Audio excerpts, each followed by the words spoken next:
what's your favorite Girl Scout cookie? Thin Mint. No Samoas? No, I don't really even know all of them. I like the Thin Mint, and I like them to be kept in the freezer. And then I like the chocolate covered peanut butter. What's that one called? Tagalong? Is that the tag-along? Look at you. You're a Girl Scout connoisseur. That's all I got. Okay. Coach, obviously West Virginia, their defense is, kind of what makes them go. What are they able to do, and what were they able to do in the first matchup against y'all? They're just really solid. I mean, they've got a good presence on the ball because their guards are really quick and athletic, and they don't overhelp too much. And it's difficult to get by them one-on-one off the dribble. So, I think the last time we played them, we didn't execute well early. We didn't attack as well as we needed to, and I think it's because, they play with a little bit of a gap off of you, off the ball, so you feel like you're open. And so we took some shots like behind ball screens and just some step back situations that took the aggressiveness out of us early. And so once we started doing that, when we started the game off like that, we just really didn't have our attack mode mindset. So that will definitely have to change on Wednesday night for us to be successful. Talked about their defense, but J.J. Quinterly and Madison Smith, what do they bring on offense, especially Madison's shooting ability? Yeah, they're really quick, really athletic, really really good off the bounce. So if they can get into the paint, they make you pay. I mean, Quinterly does a fantastic job of pace when she has the ball in her hands. She can stop on a dime and then accelerate quickly after a pause. She does a really good job of making the defense commit and then hesitates with still a live dribble, and if you leave, she continues on. Like, she has an explosion about her. Madison's just doing a really good job of shooting the three ball. She's really fast, so you got to protect the drive, but she wants to shoot the three ball. So you've got to be able to contain Quinterly a little bit and not let her make two defenders take her, so that she doesn't find the open player. But they're both really difficult to guard. They're two of the best guards in the conference.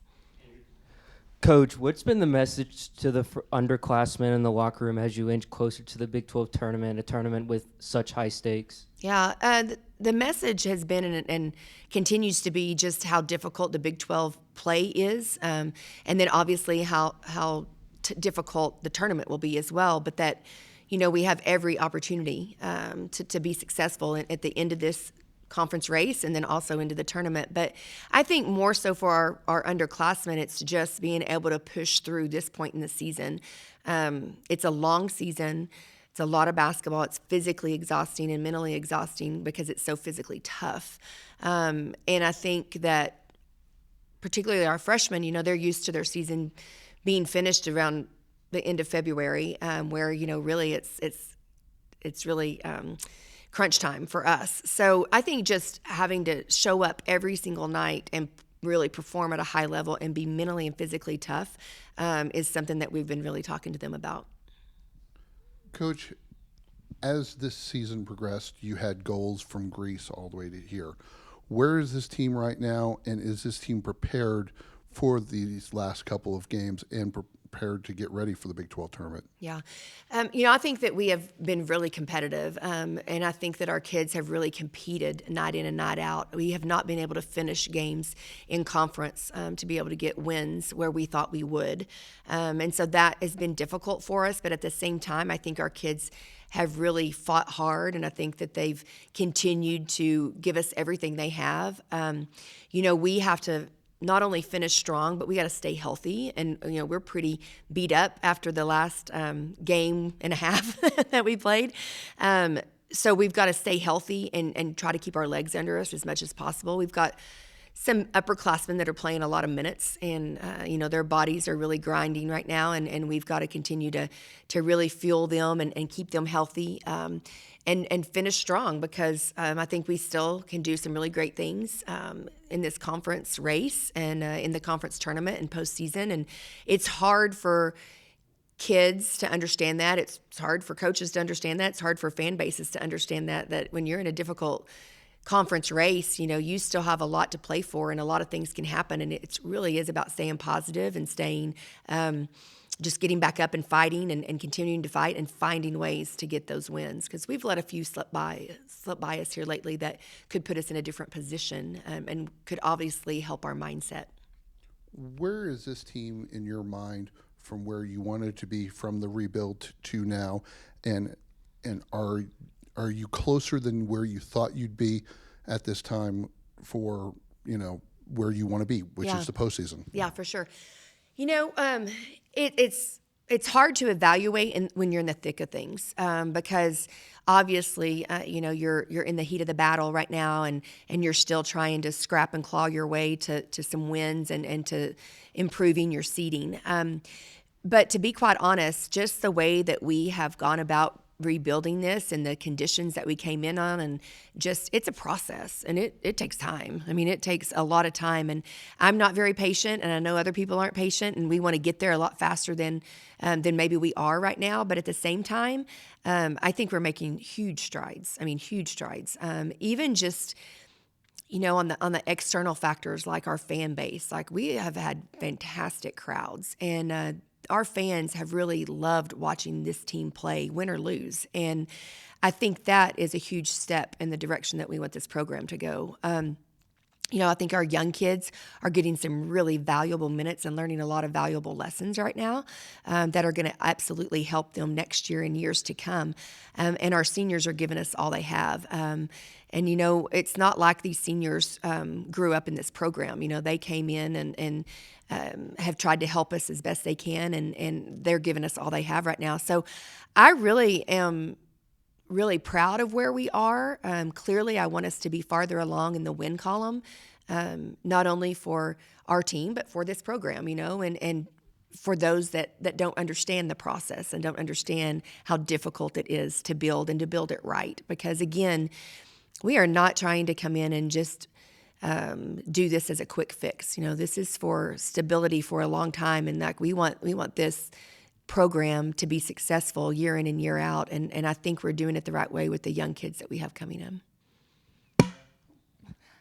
Coach, how is Jazz Shavers feeling, and also Bree Amber? Yeah, so we've got several that are pretty banged up. Jazz is day to day. I expect her to be in practice and to just see what she can push through. Bree Amber is also day to day, although she's doing well, and we've taken some steps to help her feel a lot better. And I think it's a matter of her just getting through some soreness and through the injuries that she's occurring right now. I mean, Bryn's, we had a couple of MRIs done on Bryn this past couple of days, and she's going to have to push through some things, and Kat as well. I think Kat, Bryn, and Bree all experienced some type of injury during that lengthy game that we played the other night. But they're so tough, and they understand the urgency that that they have to play with right now, and they understand that it's the end of their careers, and that they want to. It doesn't matter, they can use Scotch tape, gray tape, all the things to tape themselves up right now to get back out on the court. So banged up, but I think all teams are right now, and hopefully, we shouldn't have anybody out, but it definitely is day to day. That being said, with the length of the game and bodies hitting the floor with a quick turnaround, what does recovery look like, not only physically but mentally, for these girls? Yeah, it's tough. I mean, our training staff and our strength coach and our nutritionist, they all are working overtime right now to try to help these kids get back and be as healthy as they can be. And I want to give them a shout out, because they're doing some fantastic things, and they even had to do it during the game the other night. And I thought they did a great job of trying to prepare our kids as best as possible. Recovery looks like rest. It looks like mental reps. It looks like trying to walk through things on the court, and having our kids that are lower minute players try to go through them for us, just to demonstrate and to just make us sure that we're mentally prepared, and then trying to just stay in a rhythm with our shots. So we shoot it a lot right now to try to keep that rhythm going. A lot of recovery methods, whether it's stretching or rolling people out or ice baths. I mean, all the things, they're doing it all, and trying to rehydrate, and they're doing a good job. I thought they looked pretty good in practice yesterday, and I expect today to be even better.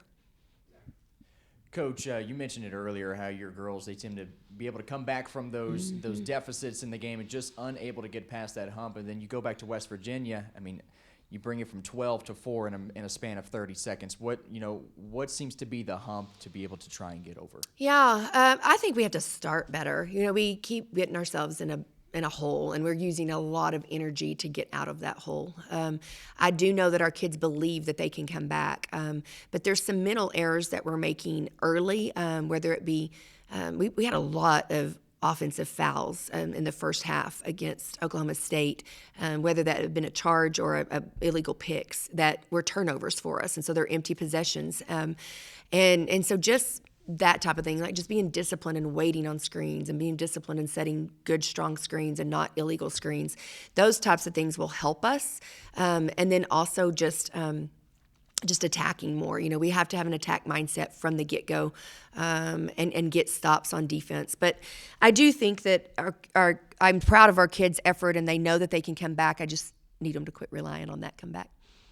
Speaking of that attack, they had a pretty big attack there in West Virginia, 42-14 in the paint. Has they kind of changed as you've seen on film? Has West Virginia kind of changed that defense, or do you kind of plan to attack the paint as well this time? No, for us to be successful, we have to attack the paint. I mean, we've got to get paint touches, whether that's inside with the post or penetration, to be able to get our shooters set up and to get to the free throw line. I mean, that's a huge piece of our game, is getting to the free throw line, and I think that we'll have to continue to do that. We'll see how West Virginia adjusts that and to see what they do. I'm sure they felt like they were somewhat successful if you don't look at points in the paint just because of the win, right?